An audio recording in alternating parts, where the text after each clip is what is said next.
Hi, Michael. How are you? Hey, good. And yourself? Good, Mr. PRISM. Welcome to the Museum of Graffiti's Daily Artist Talk Live. I'm Cool. super excited to be having this conversation with you today. Lot to cover. So let me just very quickly, for the sake of informing people with who you are, you used to write PRISM. Michael Walsh, you were born in Pittsburgh, Pennsylvania. And Michael Walsh is one of the more innovative and forward-thinking artists of the graffiti sculpture movement. I have to emphasize that over the past 2 decades, you've also worked in many materials, from metal to modern and industrial sculpture, digital sculpture forms. And you are a self-described student of art history, architecture, and design, but your roots are really implanted in graffiti culture.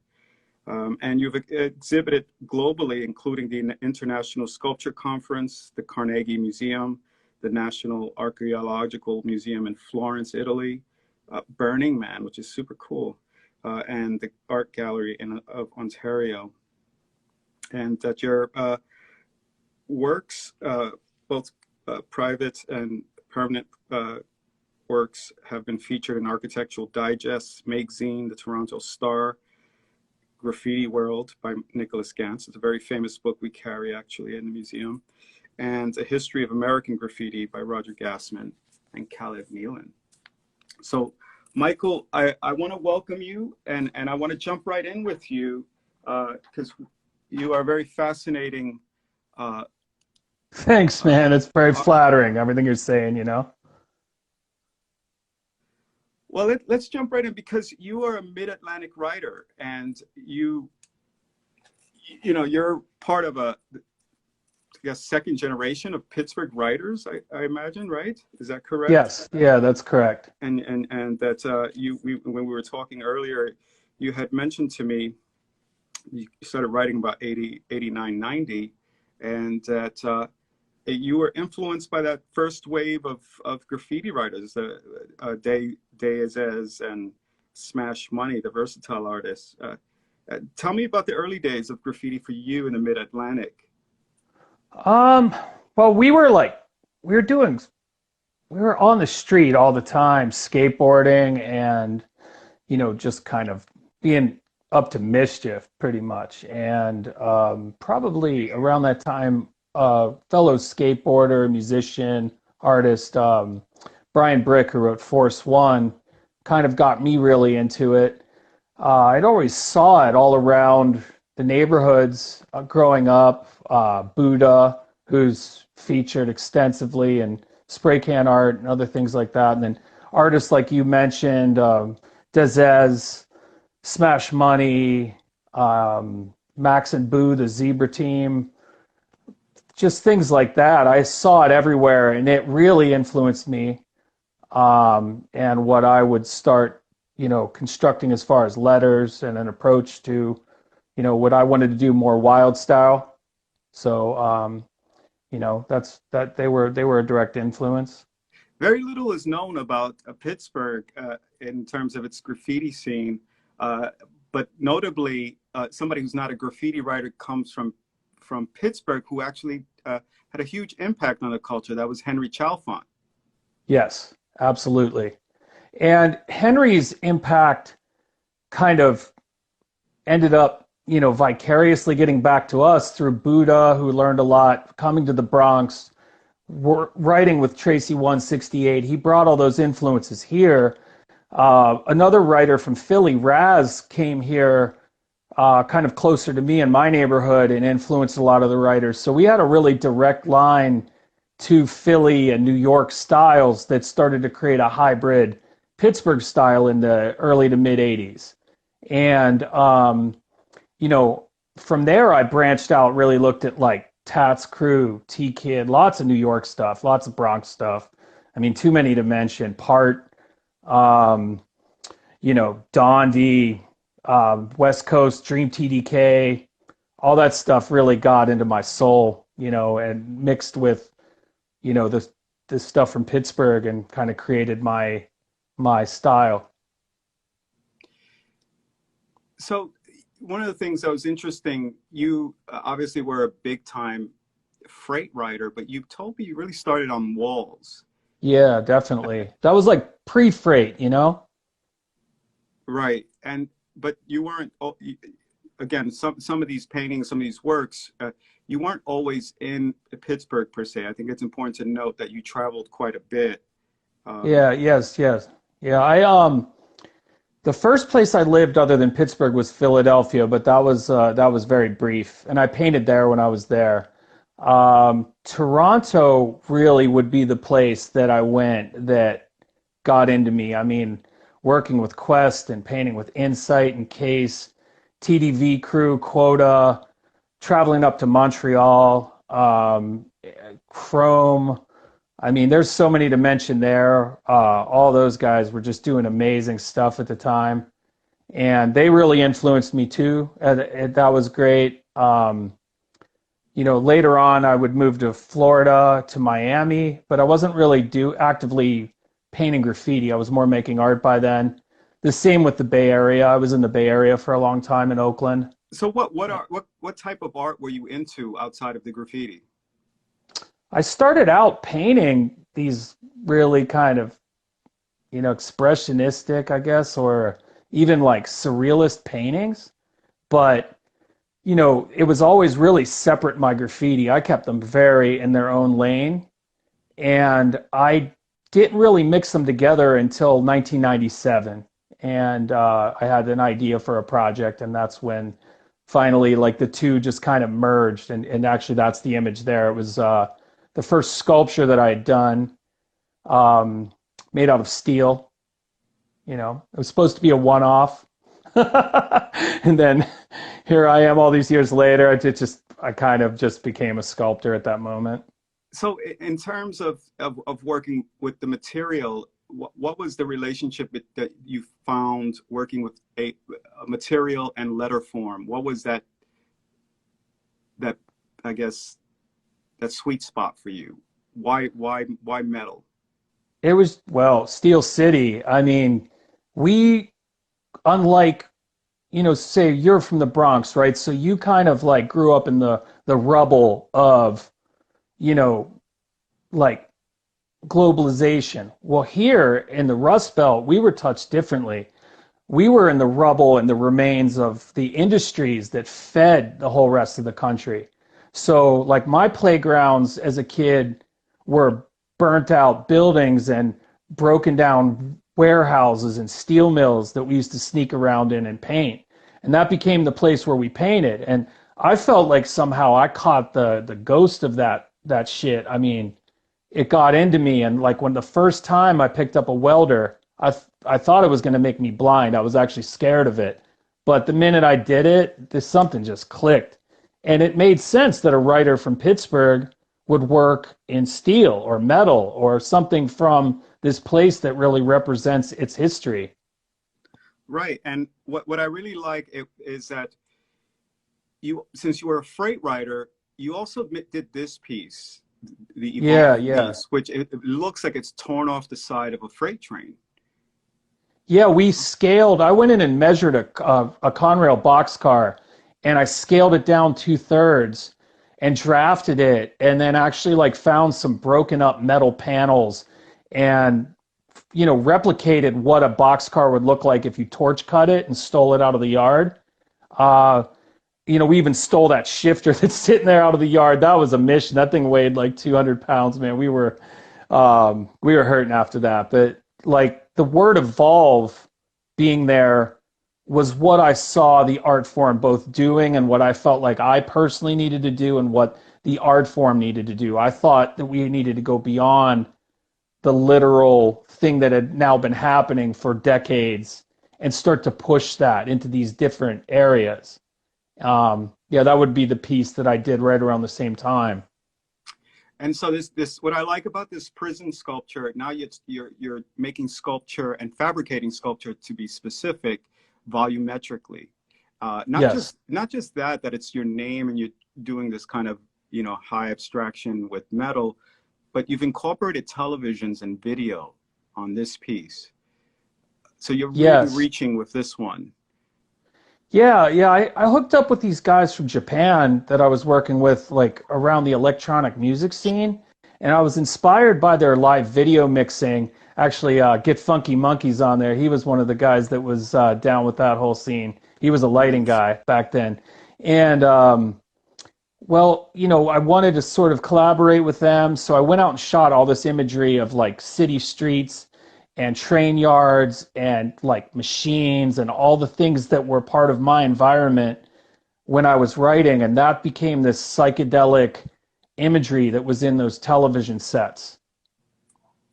Nice. One of the things that I do like, again, that you are uh, evolving and, of course, using your name. And in the next slide, which I really like, is a public works commission that you got that I wanted to share with everyone, where it's a bike rack.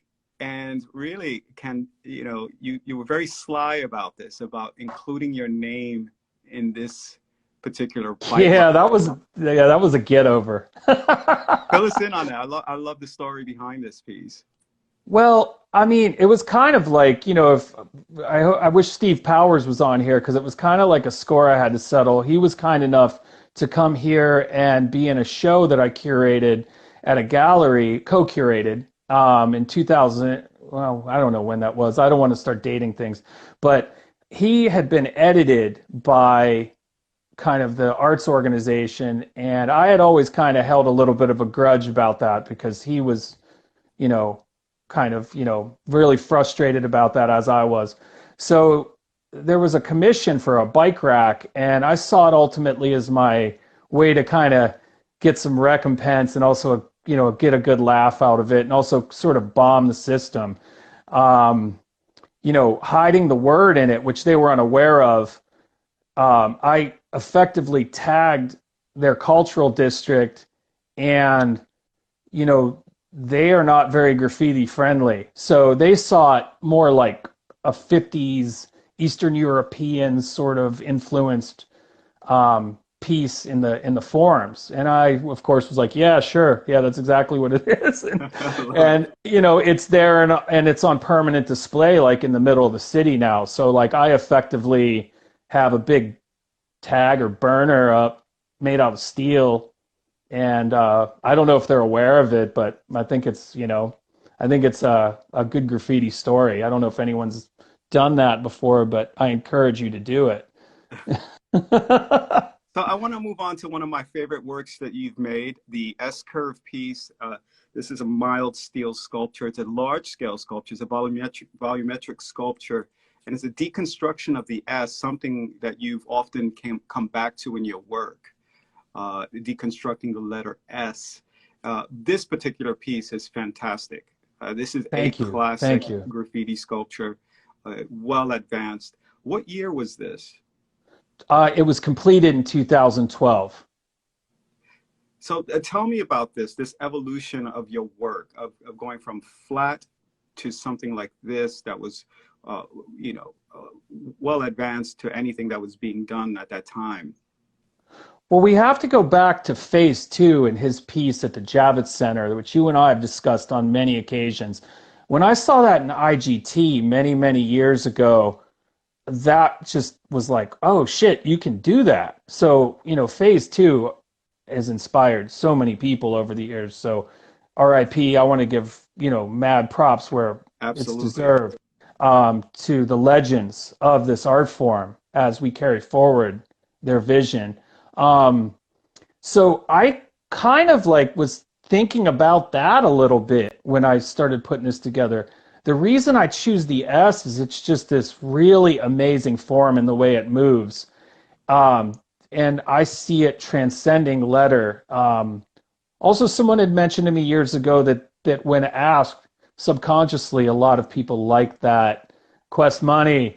A lot of people really like that form and are drawn to it. So I wanted to take a letter in a form that people would be very drawn to and then continue abstracting it. I use that form a lot in my work. We can sort of see it here in one of your studio studies. I don't know. There we go. I think that's a better look at it. This is when I visited you in Pittsburgh. And one of the things that is really interesting in our dialogue about art and graffiti sculpture is that you are always advocating for process and around process, both old and new processes of making sculpture and art. And you invited me over, and the discussions, one, you exposed me to certain processes and the foundry, the Cary foundry, furnace rather, and you had already been casting, and in this whole other process that I thought was a way more legitimate process for a sculptor than just the normal process I was accustomed to. Well, we discussed this, Eduardo Chaita and, all of these artists, the Italian futurists, in art history, sculpture has been cast. I mean, it's been carved out of stone. It's been made in these ways that make it very permanent.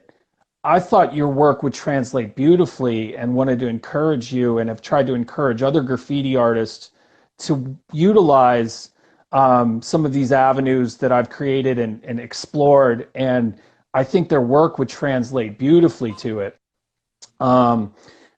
Again, to me, sculpture is a team sport, as we can see in the video. Not one person's going to do that. And I actually really enjoy, the same as, like, say, going into a train yard with a bunch of my friends to paint, and the experiences we had. I want to have those same experiences in the sculpture studio. I don't want it to be a solitary action. And so I continually try to also encourage people who did not go to, like, art school, who did not have access to this kind of, medium, to then try something new and see if it will help their work develop. And it's not for the faint of heart. It's hard labor. It really is. Oh, man. Woof. But the results. But Michael, you and I know, and this is the one thing I appreciate about you, is the hard work ethic. You have such a hardcore blue collar work ethic, and it's required. It truly is required to do such fine art, and especially these castings. But what's interesting, and people should know, because we're talking about process, you may look at these works and think, oh, he just poured them and cast them. No, let's talk about these two pieces and their processes, individual processes. Okay, so the one on the left, actually the first 3D printed form that I used as a positive to make a bronze sculpture is the one on the left. This is a different version, it's bigger. So this is when I started to bring together my tactile process and my digital process into sort of the soup, we'll say. The one on the right is actually hand carved in a more traditional sense, and molded, and then finished by hand. So what I'm challenging the viewer with these is, by placing them together, say in a gallery setting, I'm challenging them to first figure out what the material is, also what the process is, and also, from my perspective, everything's just a tool in my arsenal. So whether it's a computer or a hammer and chisel, or state-of-the-art robotic arm, or a big group of people, I mean, to me, it's all the same, or a spray can. It's all the same. They're tools. How do we extract, like, say in my case, my aesthetic, and continue to evolve it by using all of these different, opportunities, is what they are. Right. Like this photo, we see you doing a ceramic shell casting, or what's the proper term for you had mentioned investment casting? Yeah, it's an investment process, and it's called ceramic shell. And right there, I'm dipping a what's called a positive, which inevitably will become the metal form, that has wax welded to it. And I have to mention that, like, this is where my whole future primitive thing comes in. I heard somebody else refer to this in this series, and I mean, people have been doing this since the Bronze Age, casting bronze. I mean, I jumped back, before postmodernism, and looked back more at the history of art and how I could assign graffiti to it something that's disposable, ephemeral, and start to make it in the most, kind of permanent and classical materials available. And this was the way to do that. The next slide is great because you show that, again, this is the modern process. You do a digital design, 3D printed, and then cast it and then weld it. Yeah, that one, that's a more recent project. It was a commission for an art collector, and you know, we it was a pretty intense project. I mean, I 3D printed all the parts after we had worked on it in the computer and sliced it up into a bunch of different parts, and that was the first time I had done something that extreme in-house. That's actually one of the components. It took probably a month and a half just to 3D print the parts, and the machines were pretty much almost continuously going. That you're seeing how the process works of building something layer by layer, line by line in order to get a form. So like a piece like the one to the right could take somewhere around 4 days to actually print on the I have a pretty medium scale print volume. I was lucky to get a grant and some other support to get these printers into my studio.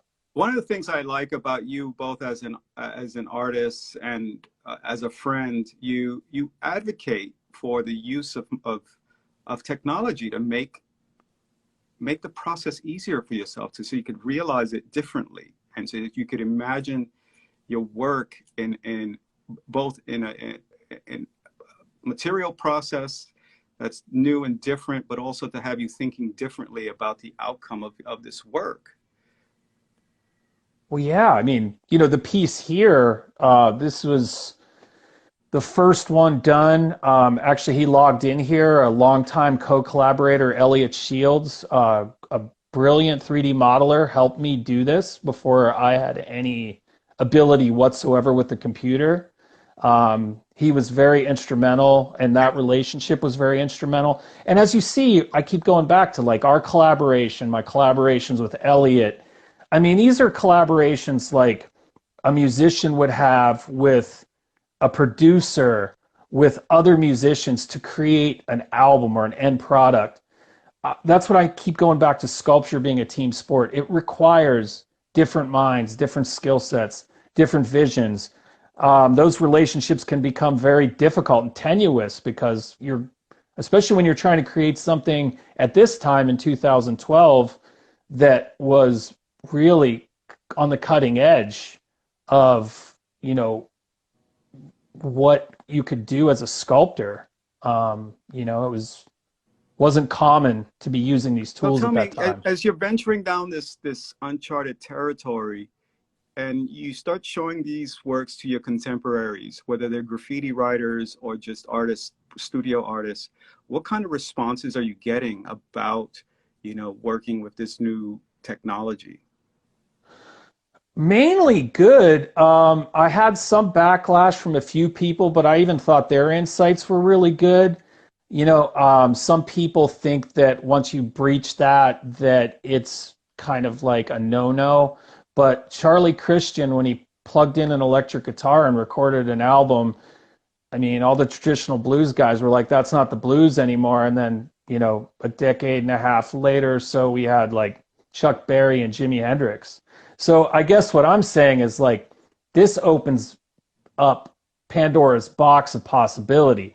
You don't have to be, someone who studied how to use the tools for 10 years, and now you can be a sculptor. You can be a kid who's got a library card that's in the projects that doesn't have money, like somebody who can afford to go to a technical college that has this tooling.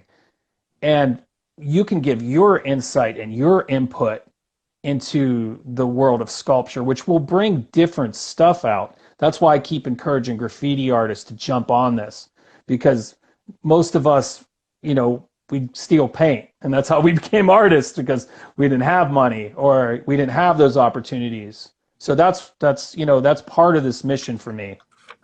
Is me I'm trailblazing it so that I can share the process.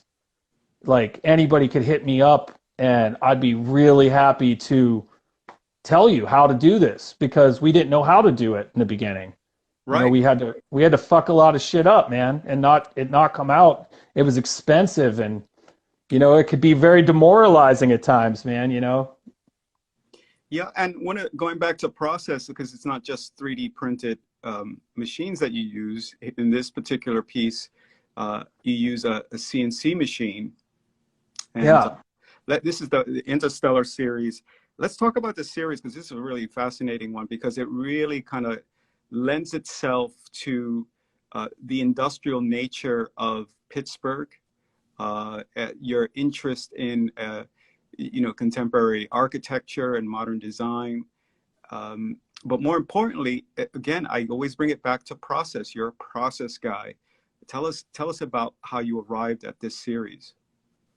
Actually, it's the strangest thing. I mean, my partner would attest to this. She came to the studio, and I was like, "Look, I just did this thing, and it broke this whole new ground." And um, I just stumbled on it. I needed some other pieces for a solo show I was doing in Oregon in 2012, and I really loved this pink plexiglass. I had done one piece earlier in my friend Sean Barton's studio in Seattle, which he's on here. What's up, man? Got to give a shout out.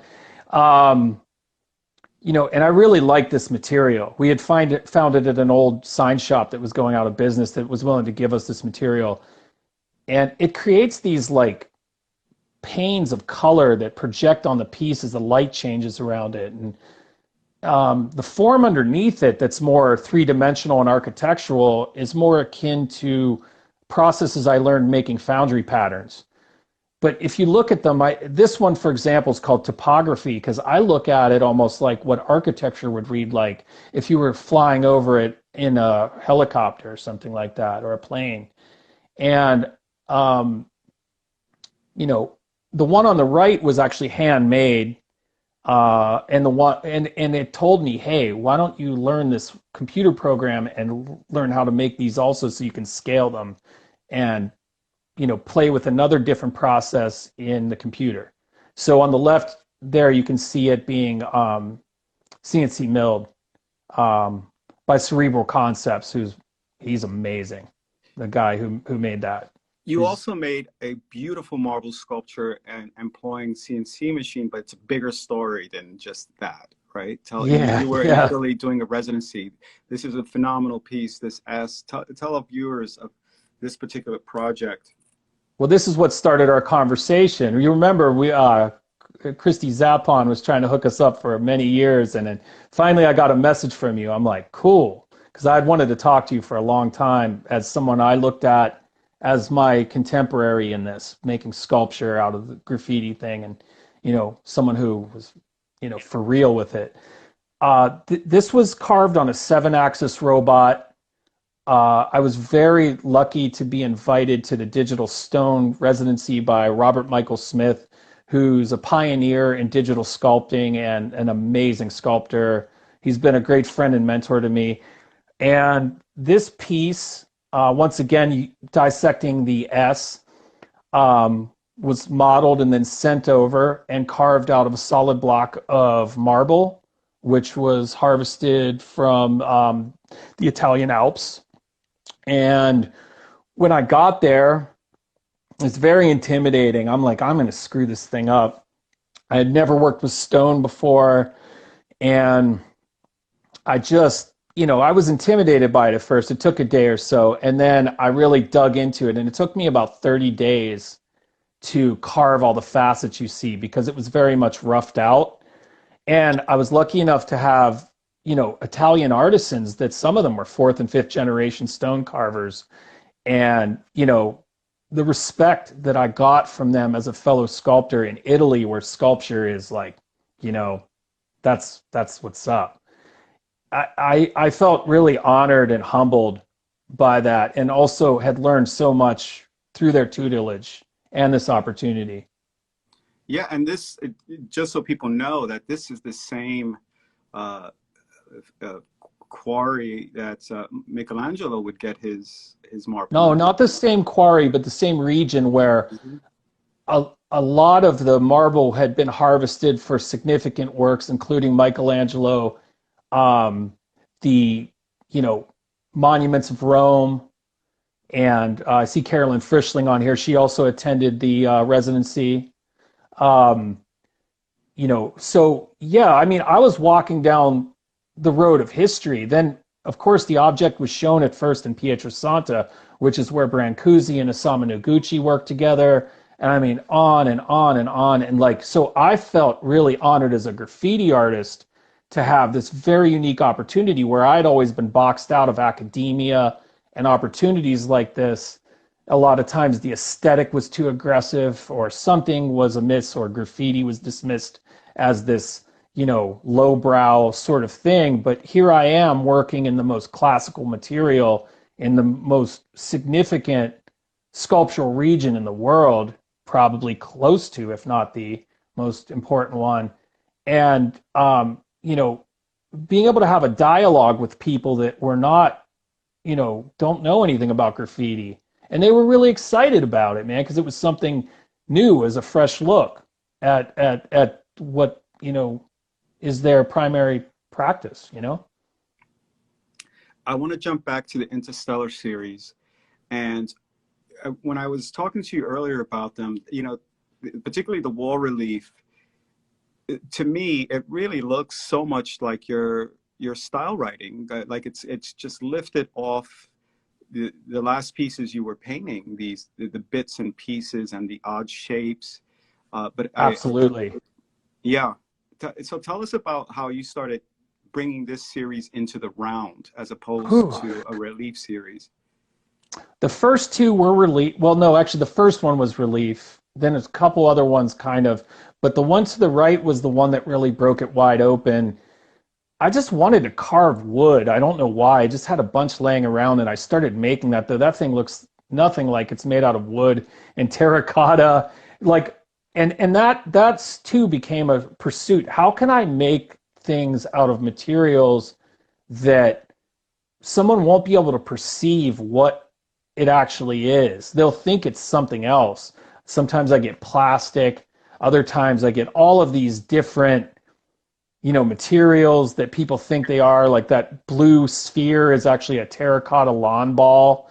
And, you know, I wanted to do that. I wanted to play, I really like, I think it's mischief, but I like playing with people's perception of what things are. I also really enjoy futurist architecture, futurist sculpture, Sid Mead, anything Blade Runner, Cloud City, Star Wars, like, and this was a way for graffiti and architecture and modernism and futurism and constructionism to find a home, and it to grow beyond being just, not just, because that's not right. Let me back up. To be, more of a potential language than just sticking to a letter. There's bits and pieces of letters everywhere in this, in the positive and negative space. But at this point, I've completely transcended the letter, even though it is graffiti-ish. I don't know how to put it. It's Well, like yeah. You no, go mentioned ahead, please. you mentioned not constructivism, but constructed works, right? Yeah. Not that it's kind of a deconstruction and reconstruction of the graffiti letter form. Yes, yes. And it's meant to move like it, and it's meant to feel like it, but it's also then meant to go somewhere else and evolve. It's meant to, like this one, I was actually thinking about Anthony Caro and the way Oh, his work moves he's through space brilliant. and how revolutionary that was. But then also too, I wanted to have a playfulness and a graffiti, like these are like arm bars busting off of a letter form. And then when the light reflects through it, you get all these like kind of prisms of color. and these panes that look like sort of when light comes through a stained glass window. And the reason I chose an off-white is I really like the way that the light going through the pink plexiglass creates these different colors. It changes the perception of the piece as the day moves. I don't know. These are hard to talk about. I mean, I think I'm still trying to figure it out. No, I love the way you're describing them because it's so brilliant, because it's true, because generally people would look at a sculpture like this and maybe find it static, when in fact it has a life of its own in space. And that, like you said, as light moves across these surfaces, it starts to reveal more of it, right? It starts to change it. And it's something that whether you're indoors and outdoors, it's quite beautiful because they're so complex, because of these clear planes. That makes a huge difference in the experience. Well, yeah, I mean, that was the idea, is that I wanted them to continually change so that someone was able to see it do that through the course of the day. Um, I really have always liked thinking about the way light affects things. That's why a lot of my graffiti is so colorful. And then people are like, why don't you paint more color in your forms? It would almost be like overkill, where the form themselves is starting to take on that same kind of dance or move or whatever it might be. And we haven't touched on it, that music is my primary thing that I listen to kind of catalyze these things. The same way a dancer would, I pick very specific music I listen to, and it renders sort of specific compositions.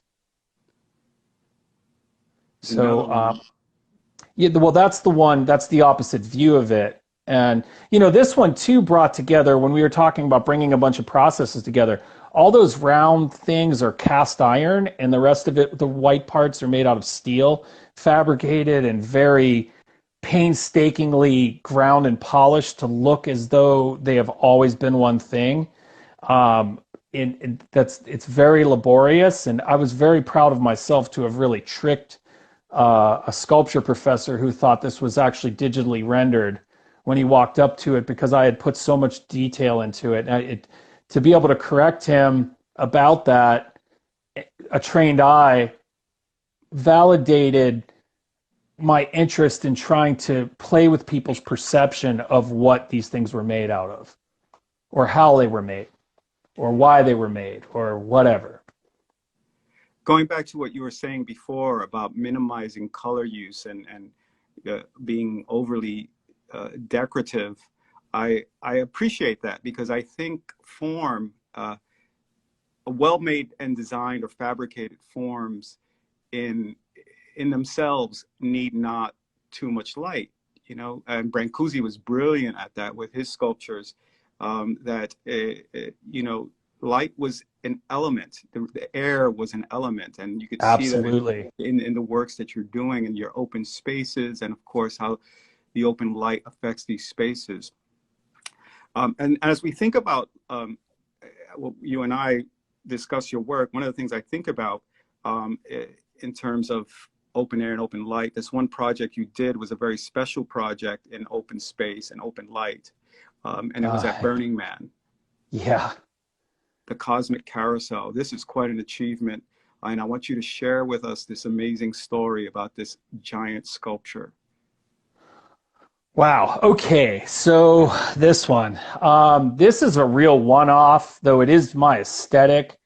It's very Sid Mead again, or like, futurist or something like that. Well, I was in my studio preparing for a metal pour, carving foam forms, and it turns out that I actually, ES412, he was there this night. He'll remember this story.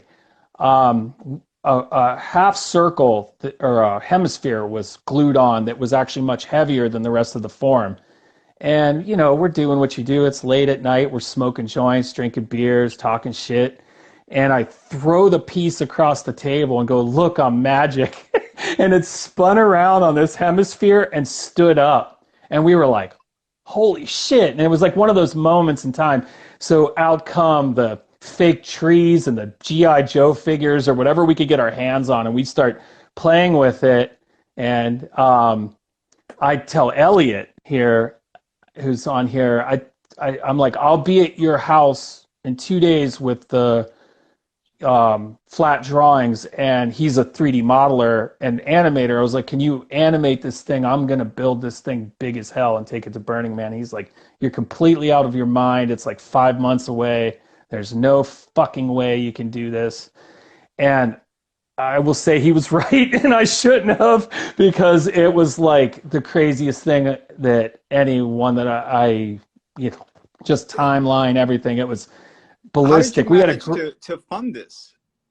Well, there was a Kickstarter, and then some contributions from individuals, and then we tapped the Herb Green Foundation for the Arts, and we did whatever we had to do. I mean, the story behind this is so serendipitous. Literally, like parts we would need, like for example, the mirror polished aluminum, we couldn't afford it. And then this metal liquidator guy I know calls me 3 days before we were going to purchase the other aluminum and says, you're never going to believe this, but a Boeing 747 just got fucking liquidated. And FAA protocol is that they cannot, do this. So nobody wants this metal. Like, I'll sell it to you for X dollars a pound. And I was like, I'll pay cash. What's up with X dollars a pound? And we drove down there and picked up as much of it as we could buy. And just, we're like water jet cutting at a tech shop. We pissed them off and got kicked out because we like took over tech shop. I mean, this shit was just like, it was crazy from beginning to end, and probably still is. There's a lot of people like Lisa Sunday's on here. I see she's a real believer in this project. She's helped it get other bookings, and it still stands behind trying to help its story continue. But I think, Michael, explain to folks that who may not understand metal and that in particular this type of metal in this kind of heat and environment is not cooking those people that are sitting on top of it. Well, the metallurgy, I mean, aluminum is a heat sink. So what's cool, you put it out in the desert and the heat runs through it and is dissipated. If you would have made that out of steel, no one could have even got on it. Well, also, too, it weighed like, 25,000 pounds. So it actually doesn't get that hot. And, a lot of people yeah, I don't know. So what's really interesting about this that's really outside of what I do normally is this is actually a team building exercise. So here's this thing that's mesmerizing you that's also very dangerous, because beautiful things are often dangerous in this world.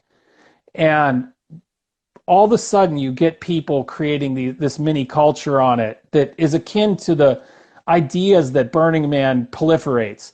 So alphas go to alpha roles, people start becoming collaborative and cooperative to help one another up onto the piece. Inside of it, there's actually a round circle, so no one's sitting at the head of the table, so to speak. It evens out everyone and creates a situation, too, where no one can be on their phone or distracted. They're just simply on this big ride, and they're all working and talking and functioning together. And that, that was that's where this really came together. The other thing is it's an implied use that no one was told about. And as soon as we unveiled it, everyone did exactly what we expected to do. Architects try that all the time, and it's disastrous. So for a bunch of like stoner knuckleheads and like unemployable, crazy fabricator fucks and other assorted weirdos to do this, and graffiti writers and animators and whatever else, that's a good story. It worked. This is the most successful piece of art I think that I've ever made. And everyone who was involved in the project was just as important as me. It couldn't have happened without the soup of people. I mean, it's an unbelievable story. I don't have time to tell the whole thing. Where is it today? It's in storage in Modesto, California, in a tractor trailer. Some really nice people let me keep it on their farm. Someday? Yeah, yeah. I mean, we want to do it soon. I mean, there's some talks about it, doing some stuff in Southern California. It was at the World's Fair Nano in San Francisco. It was at Maker Faire in San Mateo a few years back, and actually was the focal object of that, which much love to the Flux Foundation and other folks for hooking that up. And Make Magazine and the Maker Faire organization. That was great. Michael, one of the things that really drew me to you was your drive creatively, but also your desire for innovation. You and I Yeah, man. both live in that space, in the Definitely. search for innovation, marrying technology, philosophy, aesthetic, and material. And as we often say, let's make art of our time with the tools of our time. And more recently, which I've been a big fan of, and of course learning from you, is about employing virtual reality into the work. And this is the space we're in right now. We're in a kind of operating in this virtual space through communication. Definitely. And now we can collaborate virtually.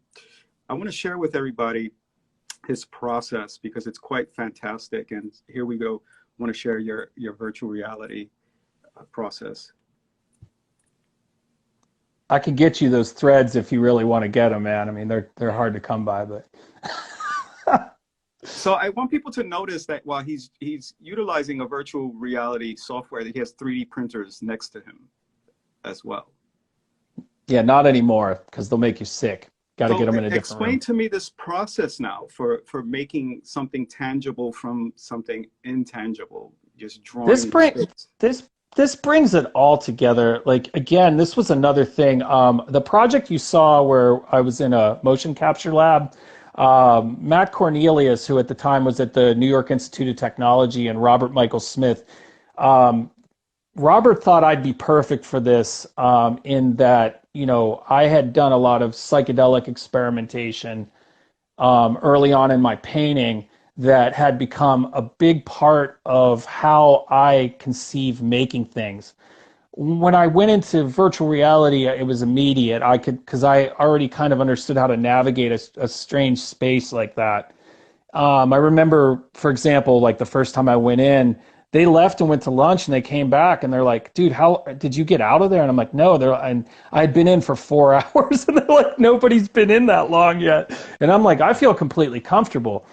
So the original experiments, we put speakers all around the motion capture studio and played music, and I basically was almost interpreting the music in, not that I dance, but my body movements and stuff, and my muscle memory of painting with a graffiti can made the original compositions. And I continued to refine that whenever I was able to afford and get a setup myself at home, which you saw. And I've had some support from some really good people to help me get this equipment so that I could continue to experiment. So these things took on like the letter, the music, the dance. Like this one, for example, is called On the One, and that's the James Brown funk formula. So the funk music is instrumental in the development of hip hop, electronic music, so many things. And then, a lot of go to for me too is like electronic music, psychedelic rock, stuff like that, that I draw from and actually sculpt to the music when I can really, really catch a wave, so to speak. So I would have to say skateboarding, the movements of skateboarding are also alive in this work. Um, you know, and it becomes, as you can see, more fluid and weightless, like the environment, the virtual environment. But here it is now. I'm 3D printing it, and even 3D printing it and then casting it in metal. It's taking on this really crazy life. When people walk up to it, it's like it's moving, which is very difficult to do with sculpture. Um, and these are, I now have an entire body of these works done, and now I'm starting to push the aesthetic even further. Yeah, Mindful, though, not to take it too far because you can, and then it just looks like too much.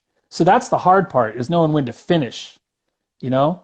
Yeah, you're absolutely right about that. But one of the things it's yielded was just a completely unorthodox uh, uh, style, forms, movement. And again, you know, it is unconventional. That's what I really appreciated, because it doesn't seem to me, even though you mentioned some people that you are influenced by, it seems so authentic on its own. And I know your quest is to be authentic in your experience and your work as well.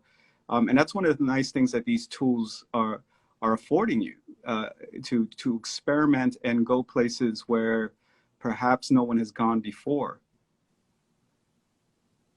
I almost wanted to be like on some Captain Kirk shit, but I was no, just thinking listen. the same thing. No, man, I don't even like Star Trek that much, man, but it's okay. I like Spock. Spock's cool. But yeah, and I just see this as an opportunity. Look, I mean, can you imagine if you handed this tool to someone 200 years ago? They definitely would play with it. They would definitely go, I've also been trying to turn other sculptors onto this. This is a new frontier for all of us. We have the ability now too, and I do want to talk about, I don't know how much time we have, but I want to talk about the fact that like the materials and the imprint what we do is having on the environment and on ourselves and our health.